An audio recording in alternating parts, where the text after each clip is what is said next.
El sistema de emisoras Atalaya presenta su programa El Personaje de los Viernes, bajo la conducción del ingeniero Andrés Mendoza Paladines. Anécdotas, recuerdos y vivencias especiales. Esto es El Personaje de los Viernes, por los 680 kHz de Atalaya, una potencia en radio. Bienvenidos.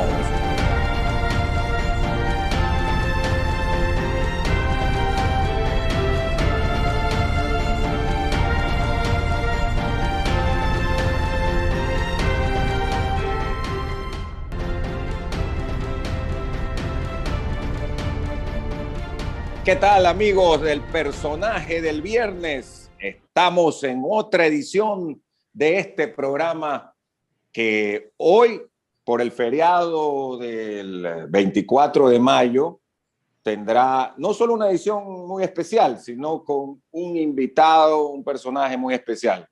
No solo un querido amigo, sino una figura que ha trascendido durante varios años, desde muy joven, en su trayectoria, tanto como jurista, como político y también en la parte de la opinión pública, porque nuestro invitado, el doctor Ricardo Novoa Bejarano, ha sido durante todo este tiempo también editorialista de algunos medios de comunicación escritos, ahora digitales, como es La República, invitado permanente a emisoras como es el sistema de emisoras Atalaya, es decir, ha participado no solamente en la arena política, sino también en la arena de la opinión y como catedrático, por supuesto, también. Vamos a dialogar con el doctor Ricardo Novoa y antes agradecerle por estar con nosotros. Sé que estos días debe estar muy ocupado, Ricardo, así que muchísimas gracias. Encantado, Andrés. No, para mí es un placer estar en Atalaya, que es como una linda casa que uno tiene, y compartir contigo y con los oyentes este interesante programa. Yo te agradezco mucho la invitación y a la hora. Muy gentil. Y la verdad es que hemos, de lo que yo recuerdo, tantas y buenas entrevistas que se han realizado. Por ejemplo, cuando las hacía Carlos Barresueta, ¿no? Contigo, ¿no? Bueno, punto de vista. Punto de vista, ¿te acuerdas? 8 AM. Ahí, 8 AM en el edificio del centro de la ciudad, donde... Calle Rumichaca o García Vilés. En Rumichaca, claro. Rumichaca y Vélez. ¿Cómo no? ¿Cómo no? Así es. Claro, claro. Con Carlos. Incontables veces, y algunas veces subí la escalera de madera para poder conversar arriba. Claro. ¿No? Gratísimo, claro. Recuerdo. Y además que en invierno, estos recuerdos, porque son cosas que a uno se le quedan, ¿no? En invierno, alguna vez recuerdo saliendo una entrevista tú con Carlos Barresueta, como el edificio era la casa antigua, ¿no? Claro. Y en invierno caen goteras, y había llovido y caían las goteras. Y no, son anécdotas, ¿no? Así es, ciertamente. Carlos era un excelente conductor del programa. Muchos años. Excelente conductor. Y luego vino Julio Ayala Serra, que además pues ya lo comenzamos a compartir conmigo. ¿Cómo no? Y Julio también, hombre que estaba en la política, estuvo mucho tiempo, ¿no? Por supuesto, pues diputado cefepista en el año 79, Julio, director de la UNE, presidente de la UNE. De la UNE. Largo tiempo y un extraordinario analista, un hombre de un gran sentido común y capacidad de análisis, Julio Ayala. Fue tu director de campaña a la presidencia de la República en Guayas, ¿no? Sí, el año 95, cuando se lanzó la candidatura por un Frente de Independientes, Julio era director del Frente de Independientes con sede en la ciudad de Guayaquil y la provincia de Guayas, y fue de una enorme ayuda en aquella época en la cual hubo un intento, quizás el primer intento serio de una candidatura independiente, porque acuérdate que la consulta popular del año 94 facilitó el acceso de los independientes, porque hasta aquella época no se podía. León lo intentó en un plebiscito y fue la victoria del no, porque era decirle no a León, y en realidad se bloqueó la participación de los independientes, y en una consulta de Sixto eso se recuperó. Entonces era muy complejo porque la reglamentación de la candidatura independiente la hizo el Tribunal Electoral a pocas semanas de inscribir la candidatura. El boicot a las candidaturas independientes era de tal naturaleza que yo tuve en aquel momento que hacer una alianza con el Partido Liberal, que era lista 2, y el Frente Radical Alfarista, que era la lista 14. Y salió la 214, que en definitiva era una lista partidista, a pesar de que el candidato independiente era yo. Pero el Tribunal Electoral de aquella época complicó muchísimo las normas como para poder participar. Pero en fin, Julio. Qué increíble, ¿no? Son consecuciones, pero son consecuciones dentro de la democracia que pareciera que siempre han existido y no existían. Tienes toda la razón. En el 86, en el plebiscito que convocó León Febres Cordero, sus opositores, la oposición, lo planteó como que era el no a León Febres Cordero, no a la pregunta. Claro, así es. Y luego quedó 10 años eso. Así es. Quedó tirado. Y la lucha para que los independientes puedan ser candidatos era algo permanente, ¿no? Porque solo podía ser por un partido político. Exactamente. Tenías que afiliarte. La ley de partidos políticos obligaba a que te afilies a un partido para ser candidato a cualquier cosa, a concejal o a presidente de la República. Y luego vino una gran lucha para que eso se libere, las amarras se liberen. Y en esa lucha estuve yo metido muy, muy intensamente. Sixto hizo la consulta, el no perdió, ganó el sí y barrió el sí. Pero la norma había que reglamentarla. Y la reglamentación tardó 1 año y medio más o menos. Ahí estaba los detalles, el detalle, sí, claro, el demonio. Claro, ahí estaba el demonio. Tardó, pero bueno, al final salió y ya las cosas ya... Pero había algún tema, no sé si para recordarlo nada más, de que tenía que ser en plancha, o ¿cómo era el método de votación? Eso vino después. Esto simplemente era que si el independiente podía ser candidato o no. Okay. Luego en la Asamblea Constituyente de 3 años después, del año 97, la Asamblea de Sangolquí, ahí fue que se discutía el tema de si la elección de diputados debía ser distrital. Ya se había aprobado lo de los independientes. Si podía ser por distritos o en plancha. Y ahí salió el híbrido, como siempre, ¿no? Como me decía a mí Carlos Julio Arosemena Monroy en una de esas frases de él. Vea, usted presenta un proyecto de ley al Congreso y por la puerta principal entra un chanchito lindo, rosadito, gordito, y por la puerta de atrás sale un puercoespín. Más o menos.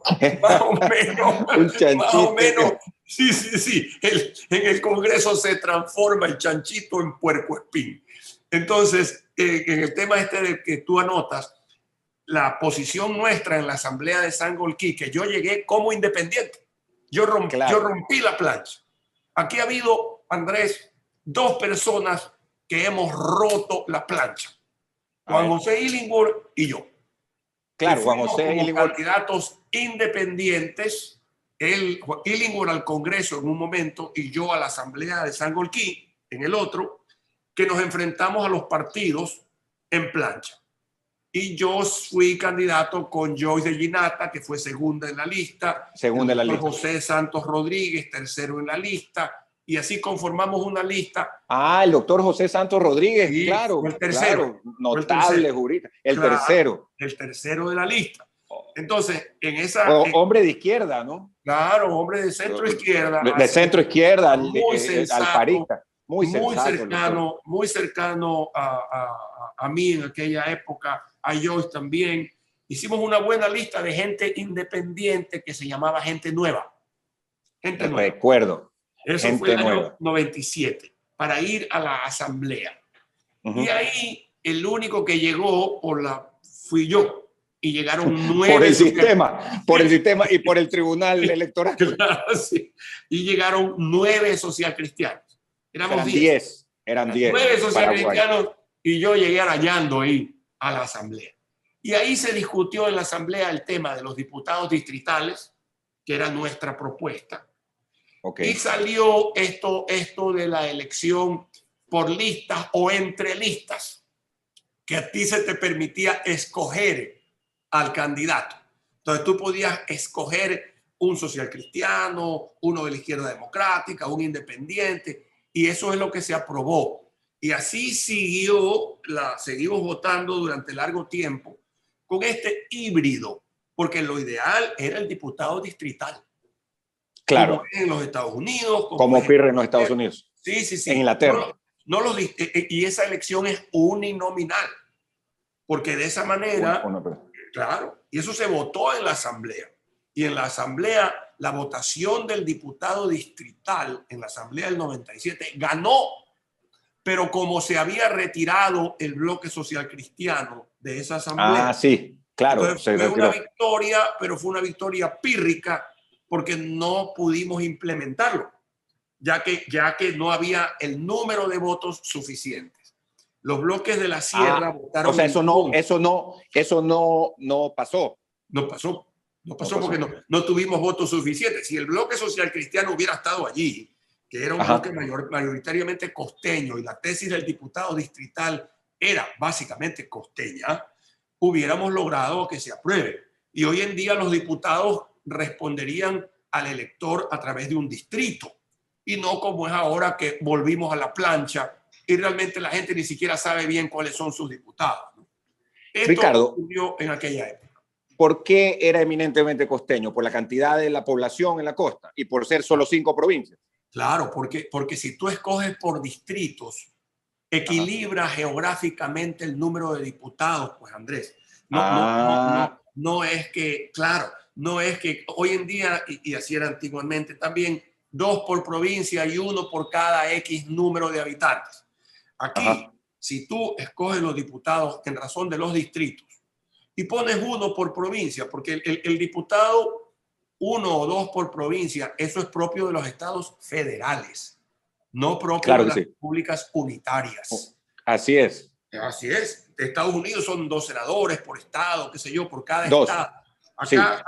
Acá, con ese criterio, siendo las provincias de la sierra mayores en número y las provincias del oriente, que son casi serranas, porque así es. Claro. También son, ¿cuántas provincias del oriente son? 6, me parece, o 7. 6 o 7. Más o menos. Es igual al número de la costa, habiendo mayor población acá. Entonces, nosotros insistíamos en los diputados distritales para equilibrar en el Congreso el equilibrio regional famoso. Y ese equilibrio regional a la región que tiene más provincias no le gustaba.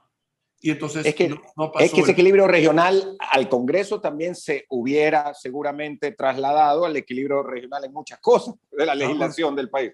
Por supuesto, naturalmente. Entonces no triunfó eso en aquella asamblea del año 97, que redactó la Constitución del 98, que es bastante más amable, más amigable, mejor constitución que la de Montecristi del 2008. Muchísimo más. Pero estas discusiones, y eso es como una reflexión, estas discusiones, el tema de los independientes, el logro de que los independientes hayan podido participar, que es un logro ciudadano, que a todos nos conviene, que por derecho de ciudadanos, del tema de buscar la igualdad de las provincias y de la población, ¿no? En el tema de los distritos, son discusiones que no se hacen, ¿no? Ya en los últimos años. Después del correísmo, esto no se hace. No, el correísmo sepultó esas discusiones. Realmente copó todos los poderes, nos hizo una constitución centralista de 444 artículos, nos crearon una especie de elección distrital que de distrital solamente tiene el nombre, porque lo que sí se hace es crear distritos. En Guayaquil tiene 3 distritos, 4 distritos, pero las elecciones en los distritos siguen siendo pluripersonales. No es que en el distrito se presenta usted, me presento yo, se presenta Pancho, Pepe, Jacinto, y el distrito escoge a uno de esos. Y ese uno es el responsable frente al distrito. Entonces, estas discusiones, la discusión de las autonomías, que fue una discusión que copó 10 años. 10 años. Se acabó. En la cual tú luchaste mucho también. Muchísimo. Y se acabó. Y se acabó. El año 2007, con la llegada de Correa, todos estos temas salieron de la discusión nacional. Pero ocuparon una muy buena parte del imaginario y de la discusión política toda la década del 90 y parte del 2000 al 2005. Es verdad. Son 6, a propósito aquí lo busqué, son 6 exactamente las provincias del oriente, ¿no? 6, Morona, Santiago, lo que veo aquí, Napo, Orellana, Pastaza, Sucumbíos y Zamora Chinchil. Y las de la costa, incluyendo Galápagos, somos bueno, con Santo Domingo, con Santa Elena 6.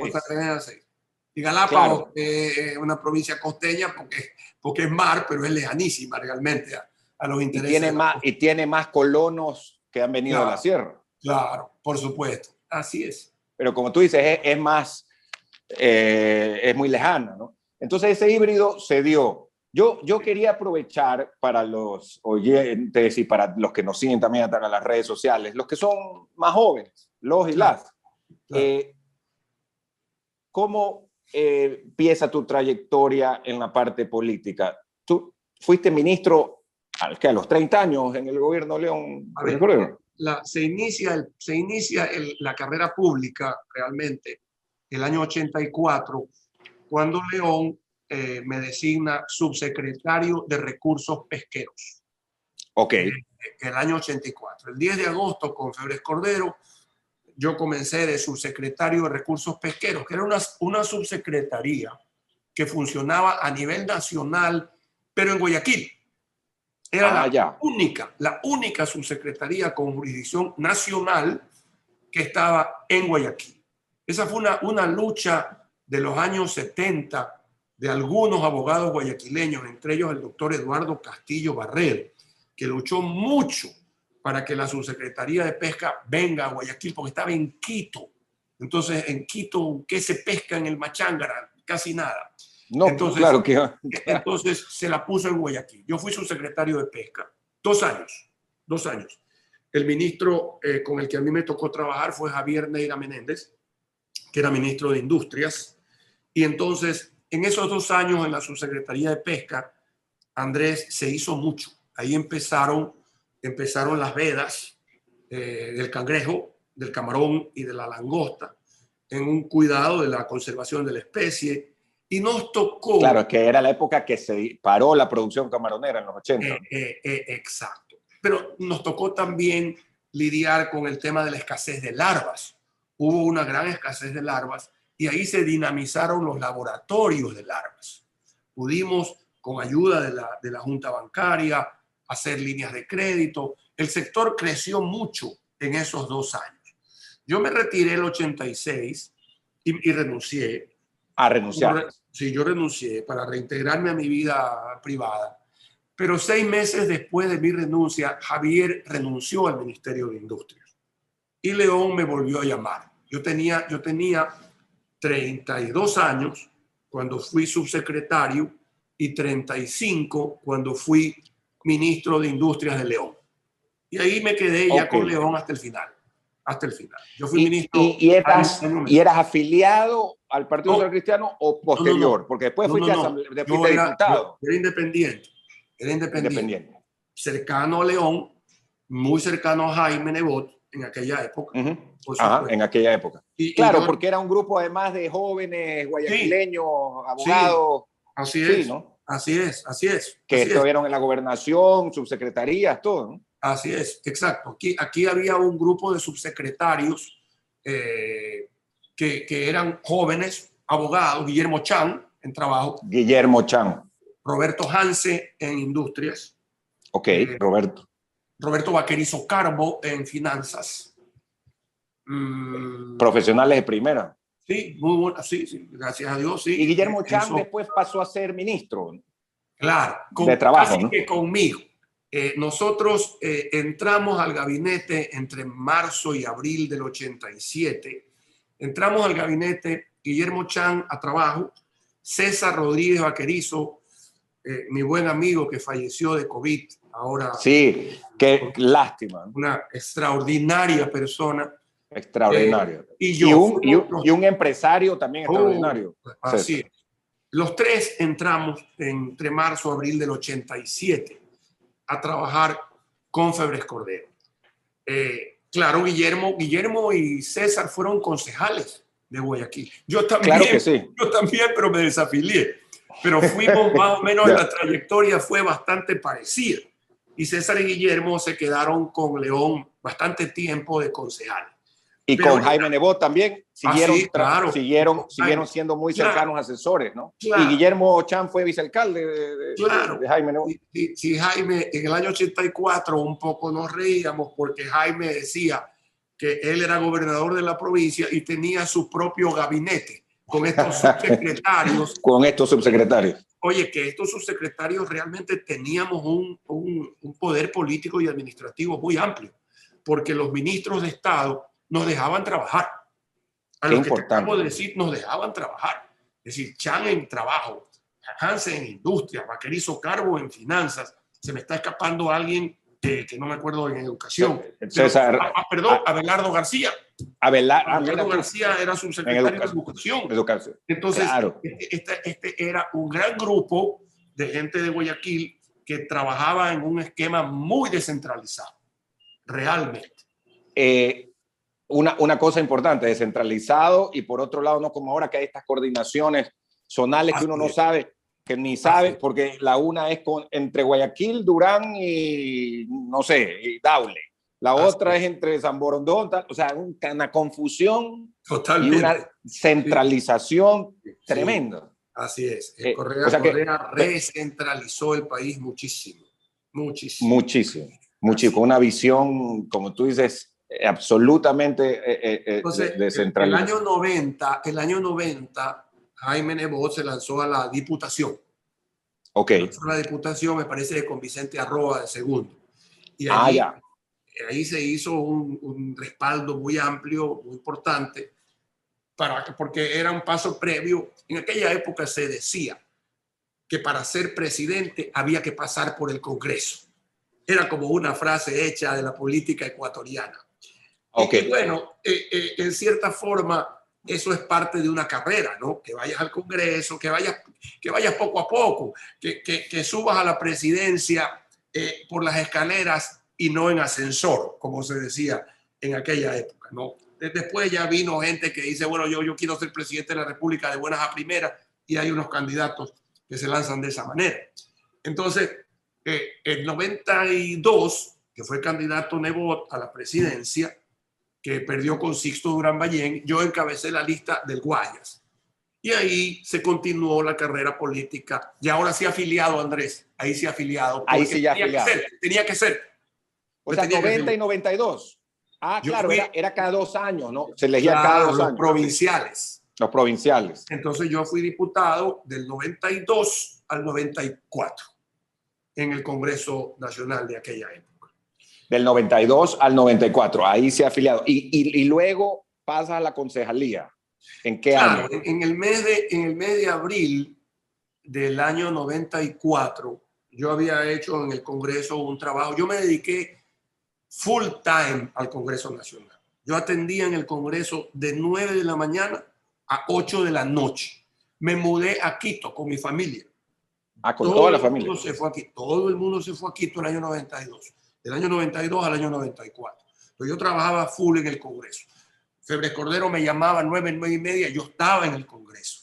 Y la ley de la ECAPAC, la ley que permitió, que cree el ECAPAC, pues. Claro, pues exactamente. La ley que eran separadas las empresas. Exactamente. Esa ley la presenté yo en el Congreso a petición de Febres Cordero, alcalde. Febres Cordero alcalde de la ciudad, pues claro, y la presenté en el Congreso. Entonces, esos 2 años fueron muy fructíferos en materia legislativa y me correspondió el proceso de fiscalización de la alcaldía de la alcaldesa Elsa Bucaram. A mí me correspondió, yo era el diputado del Guayas, acepté el desafío de iniciar ese proceso y ese proceso se llevó a cabo y fue una época muy compleja, Andrea, muy compleja. Era de mucha violencia, recuerdo yo, verbal y también de otro tipo, ¿no? Sí. Y la abogada Bucaram era diputada.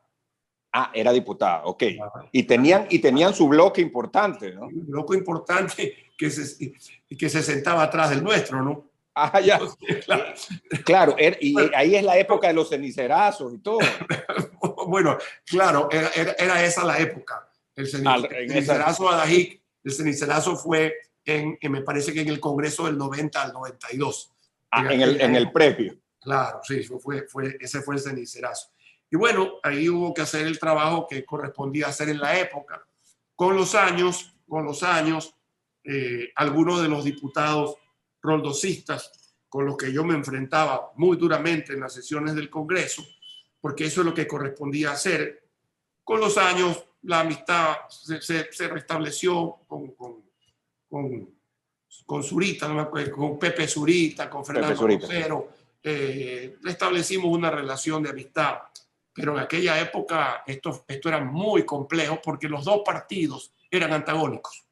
Eso sí, claro. El roldosismo y el roldosismo eran las antípodas. Las antípodas y en el mismo plaza, ¿no? En la misma plaza. En la misma plaza. Era complejo el tema. Pero bueno, así transcurrió eso hasta el 94. Luego vino el incidente del pacto entre los dos partidos que propició mi salida. El de la regalada gana, que se lo conoce así porque el propio Abdalá Bucaram en esa época había sido presidente. Él mismo dijo. Así es. Eso dijo Abdalá. Dijo, yo pacté y por último pacté porque me dio la regalada gana. Se quedó con y se lo bautizó. Lo bautizó. Luego vino la candidatura presidencial. Y ahí fue tu desafiliación del PCC. Claro. Yo me desafilié del partido y la relación con Febres Cordero y con Nebot se lastimó. Sin embargo, el año 97, cuando me tocó ir a la asamblea de Sangolquí, yo conversé varias veces con el abogado Nebot porque teníamos ideas comunes en mucho, ¿no? Y planes comunes. Y yo trabajé mucho en la asamblea, en la constituyente. Trabajé en algunos proyectos de manera conjunta con el social cristianismo. Pero luego de eso vino el gobierno de Maguad. Y en el gobierno de mi hermano Gustavo, cuando se cae Maguad, a mí me toca ser presidente del CONAM. Gustavo me delegó esa representación y yo trabajé ahí muy cerca de... Por si acaso, perdón que te interrumpa, pero dale. Te repito, hay gente que no sabe qué es CONAM. Sí, claro. O sea, era el Consejo de Modernización del Estado. Exacto. Consejo Nacional de Modernización del Estado, ¿no? Tenía una función importantísima y que luego pues desapareció. Además que al salir tú mismo lo dijiste, debe desaparecer el CONAM. Sí, así es. Bueno, es que en el contexto, efectivamente, el CONAM lo crea Sixto Durán Ballén. Claro. A iniciativa de Marcel Aniado de Win, un gran visionario que tenía el país. Visionario. Y Marcel, me parece que Marcel es el primer director del CONAM, el primer presidente del CONAM es Marcel. Marcel es el que lleva a cabo, trata de llevar a cabo una modernización de la ley de telecomunicaciones y fue boicoteado, fue un problema, no se llevó a cabo. Y bueno, luego las cosas a través del CONAM se trataba de llevar adelante una serie de procesos, unos de concesiones, como fue la del agua potable. Exitoso. Y a mí me tocó llevar adelante el proceso de descentralización de los aeropuertos, Andrés. Claro, claro. Ese quizás es uno de los legados más importantes del CONAM. Porque no se podía, ¿no? No se podía, era algo estatal. No, primero que la Dirección de Aviación Civil era militar. Claro. Entonces, si la Dirección de Aviación Civil era militar, el control de los aeropuertos estaba en esa Dirección de Aviación Civil que la manejaba la FAE. Y hubo que hacer un gran proceso de convencimiento y conversaciones con las Fuerzas Armadas. Allí en ese consenso que se creó, participó el general Osvaldo Domínguez, comandante general de la FAE en aquella época. Claro. Y Osvaldo fue poco a poco asimilando el concepto, se convirtió en una persona que colaboró con esto. Y entonces enviamos al Congreso un proyecto de ley, Andrés, dentro de la Trole 1, porque había que reformar la ley de aviación civil. Si no, no se podía descentralizar los aeropuertos. Los aeropuertos eran una posilga. Una posilga. Una cosa espantosa, el de Quito y el de Guayaquil. Claro.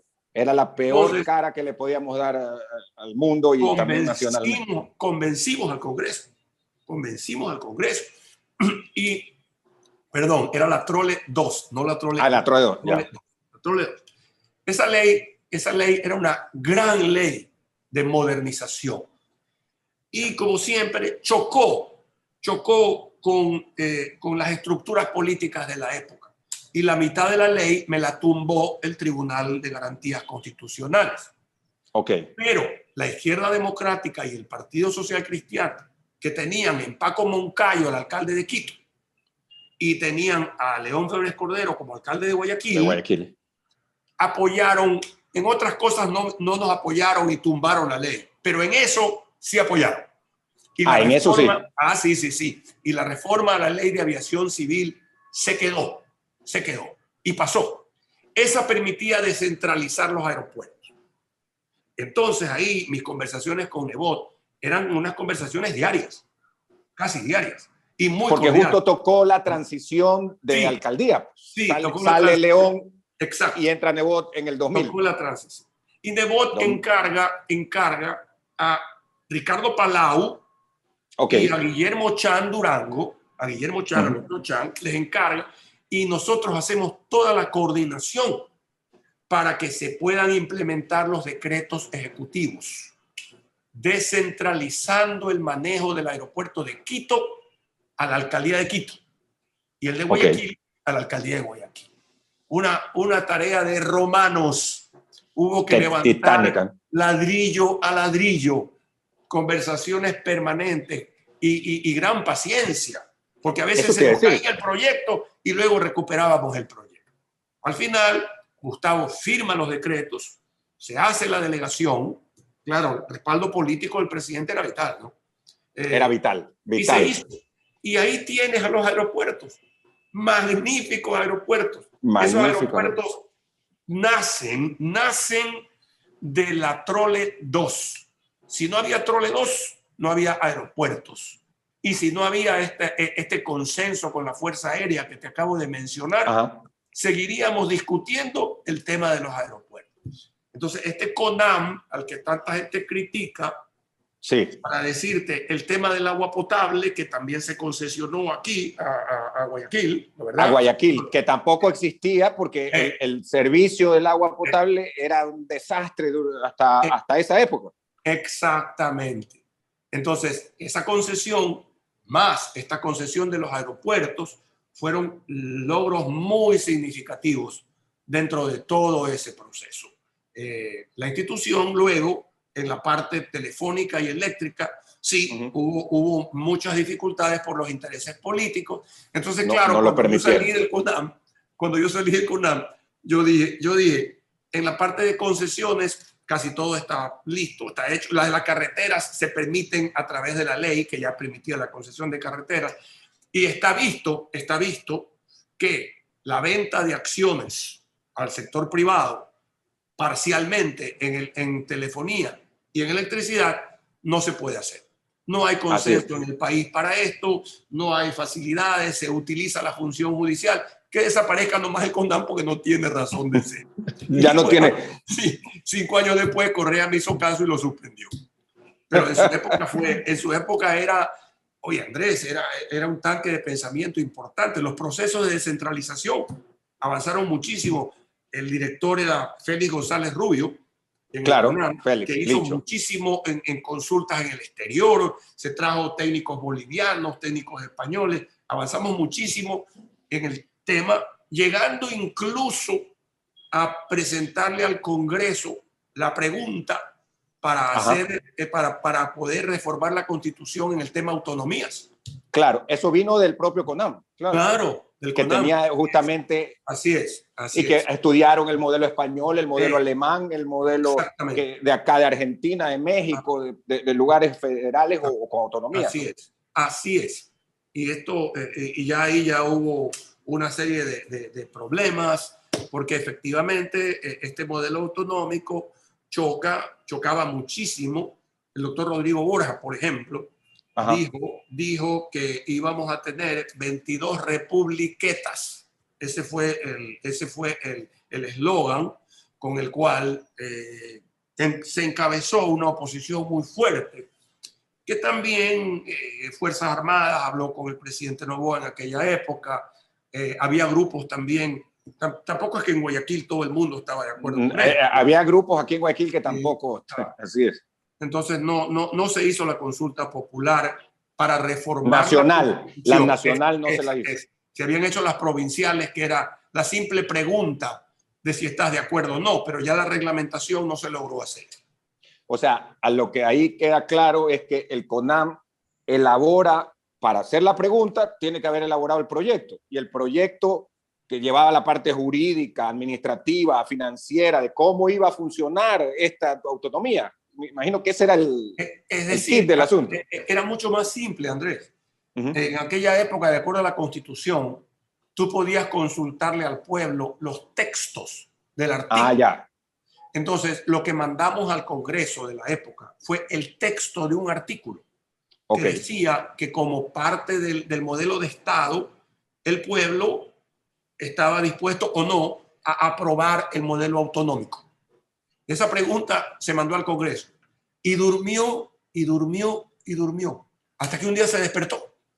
Y de pronto, cuando ya el país estaba en otros temas de discusión, de pronto, un buen día, yo ya ni siquiera hacía el lobby y la conversación, porque ya esto había pasado tanto tiempo.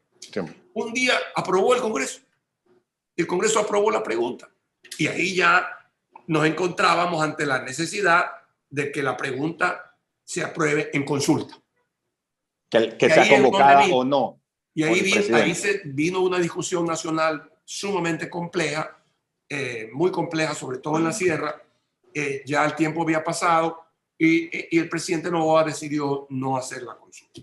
Y no se hizo la consulta. Y en su lugar se armó un programa de descentralización, que fue una descentralización profunda, interesante, pero el modelo lamentablemente no se constitucionalizó. Es perfecto. Vamos a hacer una pausa y volvemos inmediatamente con el personaje del viernes, el doctor Ricardo Noboa Bejarano, ex ministro de Comercio Exterior, que se llamaba en esa época. Lo vamos a decir porque han cambiado los nombres de esa época para acá bastante. Ex legislador de la República, como nos acaba de decir también, ex concejal y candidato a la presidencia en el año 96, presidente del CONAM entre el 2000 y 2002, también asambleísta. Ahora asambleísta le dicen a todos, pero en esa época, a todos los legisladores, pero en esa época solo eran los asambleístas de la constituyente. Luego se cambió el claro, solo era, para ese caso, ahora todos son asambleístas. Claro, eran diputados en esa época. Diputados. Ya volvemos, amigos del personaje del viernes. Hoy lo escucha a las 5:30 de la tarde, mañana sábado a las 9 de la mañana y el domingo a las 7 el reprise. Muy bien, amigos del personaje del viernes con el doctor Ricardo Noboa Bejarano. A propósito, y vamos a empezar esta segunda parte por la parte que quizás debería haber empezado la primera, pero como ustedes saben, aquí en el personaje del viernes lo importante es ver a la persona detrás de la figura pública. Y para eso no es necesario siempre seguir el mismo orden, sino poder charlar y poder tener las respuestas que estamos justamente dando y escuchando y también viendo de nuestro invitado. Usted fue alumno del Colegio Cristóbal Colón como todos sus hermanos. Todos, absolutamente. Así es, los 6 hombres nos educamos ahí. Los 6 hombres. Y las mujeres, según me contaba su hermano Gustavo, la Inmaculada. Así es, que quedaba al frente de la casa prácticamente, de mis padres, en diagonal. Al frente de la casa. En el caso del Colegio Cristóbal Colón, Ricardo Novoa fue abanderado y además mejor bachiller en 6º curso. ¿Es correcto? Sí, es correcto. Así es. ¿Y qué diferencia hay entre el abanderado porque esto lo tengo anotado aquí, ¿cuál es la diferencia entre el abanderado y el mejor bachiller? Es que en aquella época, y yo no sé después, pero en aquella época, la jura de la bandera se hacía con estudiantes de 5º curso y no de 6º curso. Entonces, ya. había un sí, después fue en acto 6º. En el estadio Modelo, en el Coliseo, había estos actos masivos en que todos los colegios de la ciudad hacíamos la jura de la bandera. Entonces, el abanderado del Cristóbal era el que había tenido el mejor promedio entre 1º y 5º curso. Se contabilizaban los promedios. Ya. Claro. Entonces, el mejor promedio entre 1º y 5º curso lo tuvo este come libro, como me decía mi compañero, pero no era come libro, era pilas, que es distinto. Entonces pero tenía que igual dedicarle tiempo al estudio. Sí, claro, no, claro, naturalmente. Entonces había que ir a esta jura de la bandera y el mejor promedio del 1º a 5º fui yo. Y luego vino 6º año y el promedio de 6º año fue bueno también. Y entonces también allí le gané a mi gran amigo Alberto Dajic, a quien realmente lo atormento con esto, lo atormento. Porque Alberto, pues imagínate, Alberto, el talento. Alberto, talento la preparación de Alberto, estudiando en Princeton, en Estados Unidos, luego. Y en Canadá.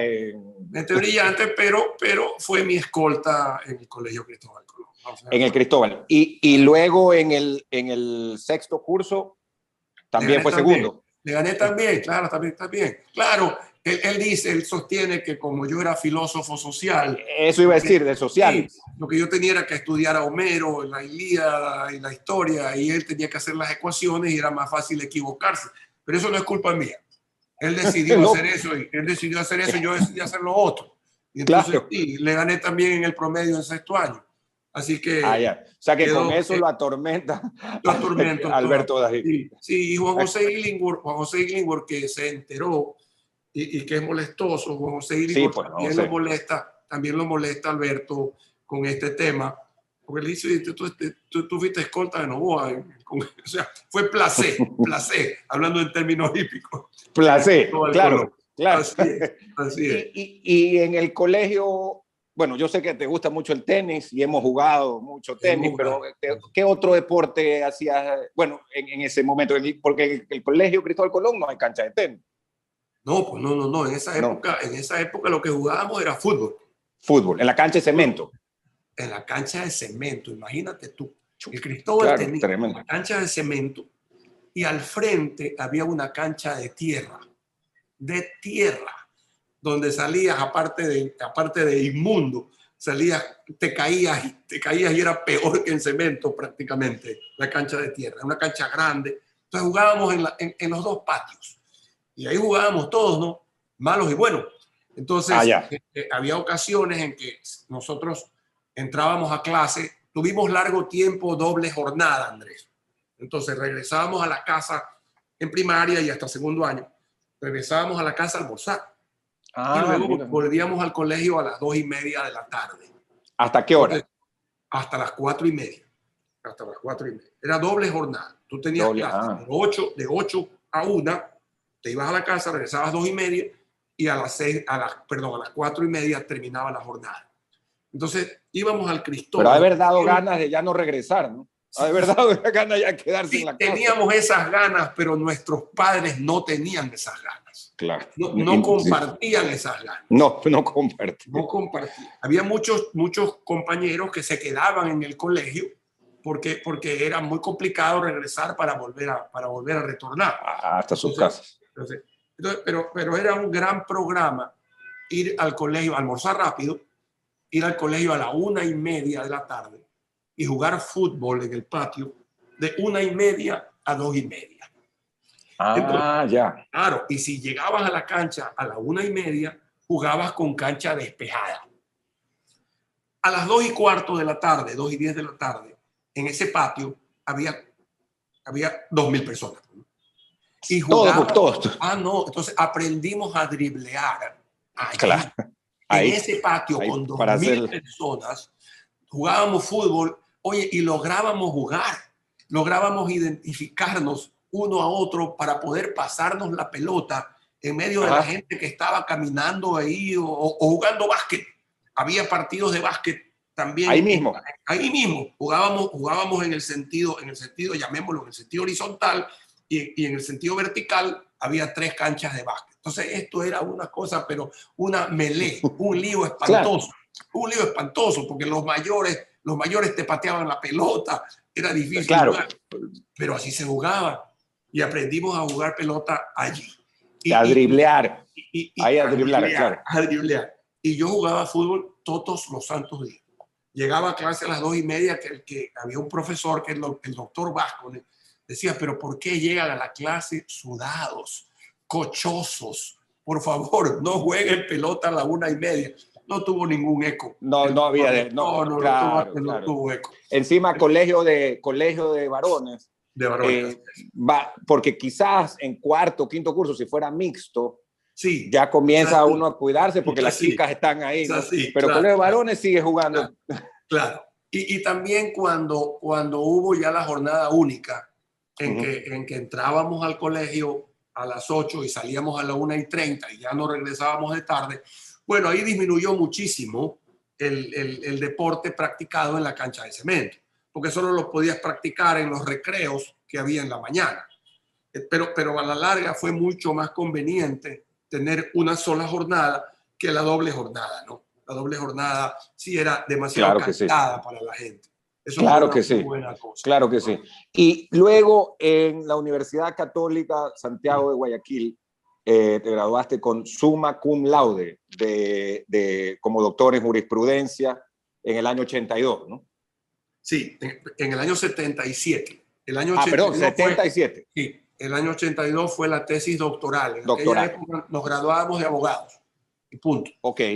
Entonces, después era la tesis. Después era el grado doctoral. El año 77, que nos graduamos de abogados, nosotros teníamos un muy buen curso de gente muy, muy estudiosa, y el premio era el premio Héctor Romero Menéndez.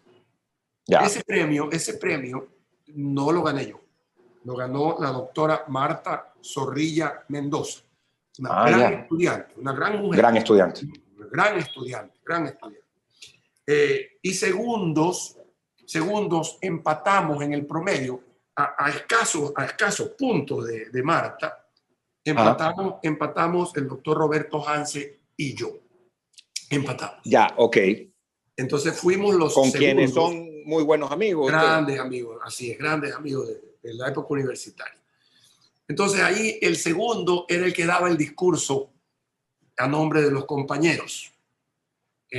Y como había dos, entonces resulta que sorteamos, ¿no? Carosello en el decanato de la Facultad de Derecho, delante del decano de la época, sorteamos carosello y gané yo. Entonces a mí me tocó dar el discurso a nombre de mis compañeros en el día que nos graduamos, que fue el 7 de octubre de 1977. Eso sí, durante todos los años habíamos ganado el premio al mérito universitario, que era el premio que daba la Asociación Escuela de Derecho y la facultad a los mejores estudiantes de cada curso. Esto de summa cum laude y cum laude, nosotros no teníamos este esquema Claro, que es muy norteamericano, ¿no? Sí, en Estados Unidos se usa. Claro, y hoy en día pues muy adoptado, perdón. Ahora es muy adoptado. Así es, ¿no? Pero en la práctica nos graduamos todos con honores en la Facultad de Derecho de la Católica.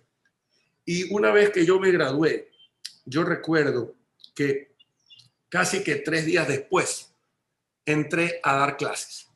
Yo fui un estudiante que se graduó y regresó a dar clases a la universidad. Porque mi profesor de ley de compañía, de derecho societario, era el doctor Emilio Romero. El doctor Emilio Romero. Claro, con quien yo había trabajado durante 2 o 3 años mientras era estudiante. Y él me dijo a mí, yo no puedo con las 2 cátedras, yo no puedo con ley de compañías y no puedo con práctica societaria. Y entré a dar práctica societaria en la Católica prácticamente muy joven, pero muy joven. Y la cátedra Andrés ocupó muy buena parte de mi tiempo. Me parece que hasta el año 2001, 2002, que di clases en la Católica. Seguiste dando... Con las licencias que la vida pública te obliga a tomar. Si te vas a vivir a Quito el año 87 para ser ministro, ya se te hace difícil. Pero mientras era diputado, sí trataba de mantener la cátedra dando clases los días jueves de noche, cosa que regresaba de Quito el jueves a las 5 de la tarde e iba a clase a la Católica en la noche. Y así duró hasta el año 2002 que me retiré de la cátedra. Pero han tenido esta vocación de docencia, tu hermano Fernando en la Facultad de Medicina, Gustavo, claro, ni qué decir, fue rector. Tú, es decir, que ¿esto viene desde la casa o les gustaba ser catedráticos? Papá fue profesor del Colegio Vicente Rocafuerte en aquella época. Cuando era el Vicente Rocafuerte, claro, sí, lo mejor que había. Él era profesor en el Vicente Rocafuerte. Pero papá no tuvo ninguna profesión liberal, es decir, no fue abogado, no fue ingeniero, él fue administrador de la Lotería de Guayaquil, claro, 40 años, pero a nosotros nos educaron siempre con la profesión en la cabeza. Y mi hermano Carlos también, que es médico, neurólogo. Claro que así es, Chuy. ¿También fue profesor? Sí, profesor universitario. Ah, mira, eso no sabía. Sí. Entonces, todos nosotros hemos estado involucrados en él. Gustavo era un verdadero maestro en todo el sentido de la palabra. Maestro de juventudes, educador, orientador. Y en la Católica, él daba derecho sucesorio. Luego, cuando Gustavo fue decano, se tuvo que encargar de varias cátedras, derecho municipal, a mí me dio código civil también, título preliminar, la parte inicial del código. Él fue tu profesor. Sí, fue mi profesor, claro. Vocación de catedráticos hemos tenido todo. La enseñanza, créeme Andrés, es altamente enriquecedora. La cátedra te permite estar en contacto con la juventud de modo permanente, actualizas conceptos. Mi romance con la cátedra se rompe el año 2002, cuando por razones de trabajo y profesional, yo daba clases de tarde, a las 6:30 de la tarde.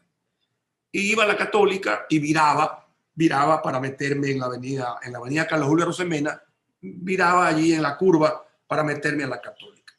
Pero cuando me construyeron la metrovía e hicieron imposible, resulta, Andrés, que para ir a la Católica tenía que darme la vuelta llegando a Urdesa. Entonces, esa demora era de más o menos 20-25 minutos. 20-25. Claro, el tráfico de ida y de vuelta, más la metrovía. Exactamente. Entonces, prácticamente... Un carril menos en cada lado. Sí, a mí ya se me hizo muy difícil por razones de trabajo, porque llegaba a clases a las 7:10, 7:15 de la noche, cuando la hora era 6:30. Y ahí ya se me hizo a mí muy complicado y por razones de trabajo fui dejando la cátedra poco a poco. La extraño, sí la extraño, pero ya no se pudo seguir. Ricardo, y a propósito, ¿cómo mantuviste la parte del estudio jurídico, la práctica jurídica, los clientes, que me imagino es algo importante, combinando con la parte política, porque el estudio jurídico tuyo se ha mantenido todo el tiempo trabajando. Ha tenido diferentes socios, pero siempre ha estado trabajando. Así es, todo el tiempo trabajando. Mientras duraba la función pública, no se podía ejercer la profesión en las áreas que tenían relación con la función pública y jamás en la vida ocurrió cosa de semejante naturaleza. Nunca se mezclaron las funciones públicas con el trabajo profesional. Pero el estudio se mantuvo activo y trabajando a través del tiempo, porque yo siempre he tenido un muy buen equipo de trabajo. Gracias a Dios, Andrés, el tiempo que yo estuve en el Congreso, yo me iba al Congreso los martes de mañana y regresaba los jueves a las 5 de la tarde. Yo tenía tiempo para poder dedicarme a mis actividades a full el lunes y el viernes. Eso sí, 2 días, pero era parte de mi práctica privada durante todo ese tiempo. Entonces, yo sí logré amalgamar, separar bien estas dos actividades. En la época del CONAM, el representante legal del CONAM no era yo, era Antonio Pérez y Casa, director ejecutivo del CONAM. Yo era el presidente y delegado del presidente de la República en el directorio. Entonces tampoco tenía que estar yo todos los días en Quito. De tal manera que el representante, el que tenía la carga del trabajo diario, era Antonio Pérez, no yo. Entonces sí pude siempre poder dividir un poco el ejercicio de la función, la responsabilidad de la función, con el trabajo profesional en las áreas que podía desarrollar la profesión en aquella época. Así que... ¿Y qué decía de esto doña Vivi, tu esposa? Porque mira, la parte política, la parte académica, la parte profesional, obviamente que te quitan tiempo, tienes tus hijos, 4. Claro. ¿Qué decía doña Vivi? Doña Vivi acompañó con toda solidaridad, apoyo y una gran voluntad hasta el 94. Hasta el 94. Es decir, el 94. Entre el 87 y el 94, con el ministerio más la diputación, vivimos en Quito, Andrés. Vivimos en Quito. Los chicos se educaron en escuelas primarias de Quito, porque estaban en primaria y se educaron en los colegios de Quito. Ya el año 94, ya cuando yo regreso de la diputación, ya supuestamente ya regresaba a la actividad normal. Ahí vino la candidatura y ya en el año 96. Y el año 97, en la asamblea de San Colquí, la señora me dijo: te espero con los brazos abiertos los jueves de noche. Yo esta conscripción ya no. Y en el CONAM tampoco. Simplemente así es lo que hacía mucha gente, ¿no? Que ir y venir. Ir y venir. Sí, pero la verdad es que lo que tú dices, para poder hacer un trabajo de estar todos los días desde las 8:30, 9 de la mañana, tienes que vivir allá. Tienes que vivir allá. No hay posibilidad de que un ministro de Estado, o sea, hay posibilidad, pero lo ideal es que un ministro de Estado viva en la capital de la República. Que un asambleísta responsable, al menos desde el martes hasta el viernes de mañana, viva en la capital de la República, donde está el lugar de tu trabajo. Y para eso, si tú tienes 35 años, 40 años, lo ideal es irte con la familia. Porque si no te vas con la familia, se te produce un hueco muy, muy difícil, muy complejo de llenar. Los chicos están chicos, los chicos están creciendo, requieren de la mamá y del papá. Entonces, a mí en ese sentido, mi mujer me acompañó muchísimo durante toda esta etapa, que fue una etapa muy, muy, muy, de una carga enorme de trabajo como ministro de Estado y como diputado. Pero ahí, al pie del cañón, la señora Vivi. Al pie del cañón, la señora Vivi. Y además los sábados nos atendía para los que íbamos a jugar tenis. O sea es que imagínate con esa carga de trabajo, enorme paciencia.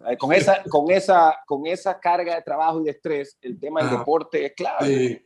Vital. El deporte es un desestrés maravilloso. y se siguió jugando fútbol, Andrés, hasta más o menos los 35, 37 años, en que se me desarrolló una taquicardia complicada, un proceso de arritmias que tenían que ver no con el corazón en sí, sino con un tema de conducción eléctrica. Y el fútbol me ocasionó algunos episodios un poco complicados, hasta que el médico me dijo, no, aquí nomás, ese deporte usted no lo puede seguir practicando, porque es un deporte tan vertiginoso que el corazón se le puede acelerar rápidamente y de pronto se desencadena la taquicardia. Entonces, el tenis es más tranquilo, bastante más tranquilo. Bueno, es como dicen, porque tiene intervalos, ¿no? No es tan cardio como ahora dicen. No, es más bien aeróbico, ¿no? Porque para y allá. Puedes manejar mejor la energía. Antes de ir a la pausa comercial, ¿y cómo vuelve después Ricardo? A ver, Ricardo Novoa dice en el 2002, termino el CONAM, voy a mi práctica privada. ¿Cómo vuelve a la parte política con Guillermo Lasso? A ver, en materia de opinión. Siempre ha sido. Siempre lo hiciste. Yo escribí. Diario Hoy, recuerdo muchos años que escribiste en el Diario Hoy. Andrés, yo comencé a escribir en El Universo. En El Universo también recuerdo. El año 83, gobierno del doctor Hurtado. Luego vino el gobierno de León. Y retorné a la columna en el diario El Telégrafo. Claro, el universo tiene la política que no escribes mientras eres función pública. Y así debe ser, porque no deberías usar las dos ventanas. El micrófono que te da el cargo público es suficiente. No necesitas el micrófono del periódico. Del periódico. Yo regresé al diario El Telégrafo, que tuvo Oye, el Telégrafo se relanzó. Acuérdate. Claro, se relanzó. Con los Antón. Con Roberto Hanse, con Roberto Hanse. Con Henry Fernando Aguayo. Exacto. Claro. Y ahí escribí todo el gobierno de Borja hasta el 92. Luego me volví a ausentar y por la diputación y pasé a escribir en el diario Hoy a partir del año 95-96. Fui columnista del diario Hoy. De esos 3 periódicos fui columnista. Y ahora opino de cuando en cuando en la República. Carlos Hijó me abre la ventana para poder opinar de cuando en cuando. Con Guillermo tenemos una amistad personal desde el año 75. Tantos años como esos. Yo conocí a Guillermo cuando Guillermo trabajaba con Danilo Carrera en el edificio Salco. Ahí había en el edificio Salco, en Carchi. Sí, Carchi 9 de octubre. Carchi 9 de octubre. Ahí había una financiera que se llamaba Fe Crédito y Procrédito. Siempre Guillermo en el área de los negocios, en el área de la finanza. Y ahí Guillermo trabajaba. Danilo era el presidente de esa compañía, Danilo Carrera. Y ahí lo conocí. Y era un flaco muy trabajador, muy despierto, muy inteligente. Y la amistad fue una muy buena amistad. Hemos jugado tenis varias veces. En el año 2000, cuando yo estaba en el CONAM, ya Guillermo, presidente ejecutivo del Banco de Guayaquil, tuvimos... Claro, ya Danilo, su cuñado, había pasado al presidente del directorio. Exacto. Nosotros tuvimos una segunda mini crisis bancaria en agosto del año 2000 o 2001, me parece. Filambanco ya en manos del Estado, ¿no? En manos del Estado.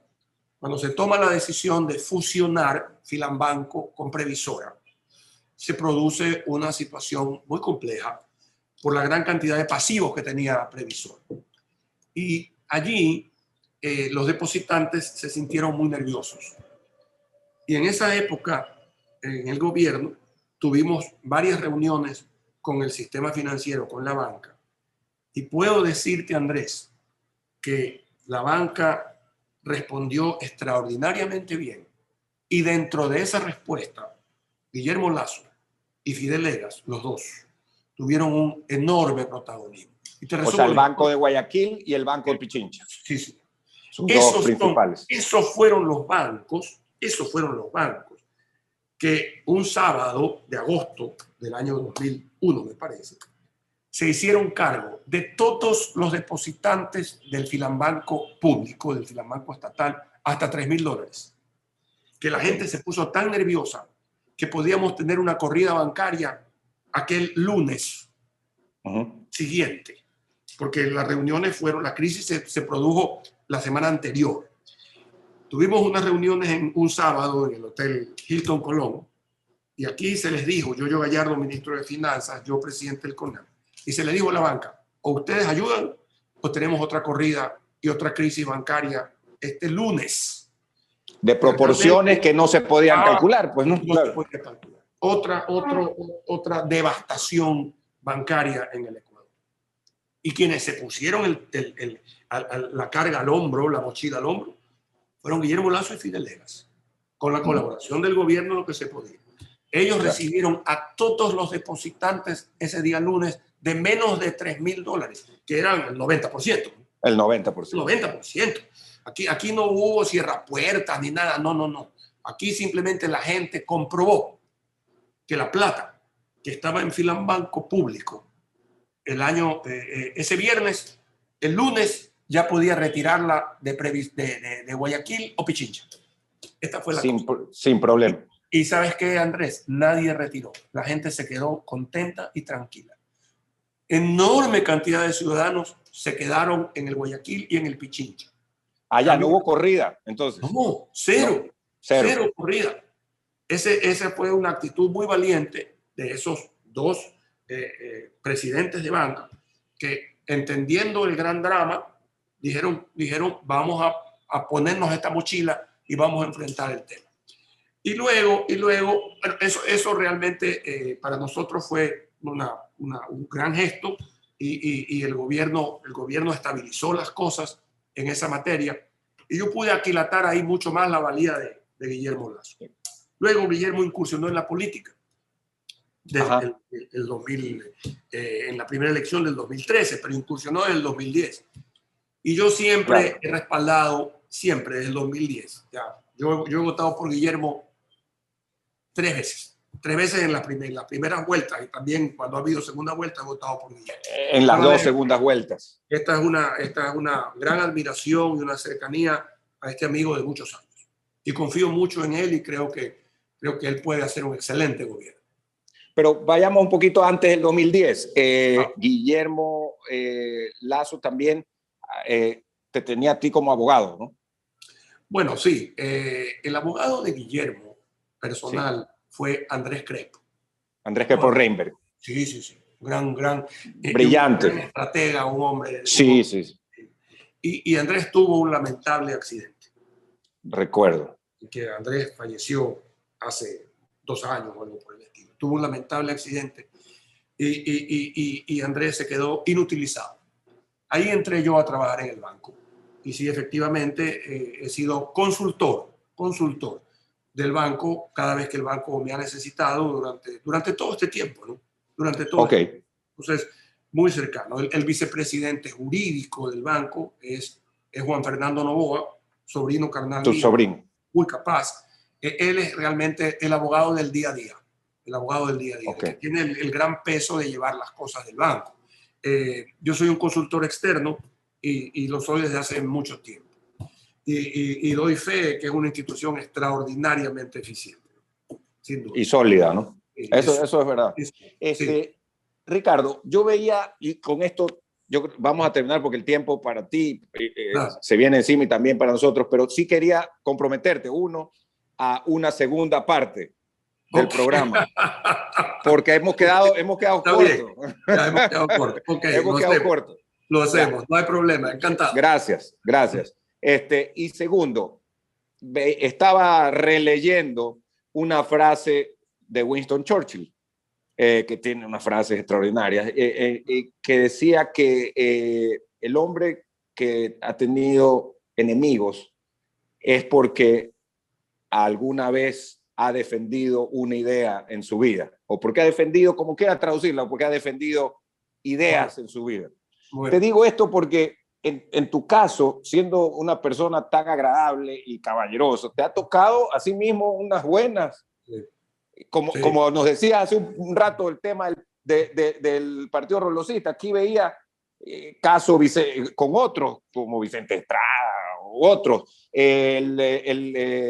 Bueno, el mismo caso con León Febres Cordero, sí, que después se solucionó, y otros durante tu vida política, y te tocó fajarte, ¿no?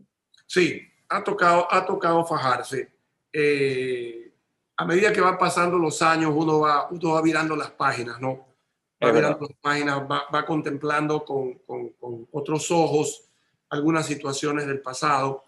Pero claro, efectivamente, la política, sobre todo la política.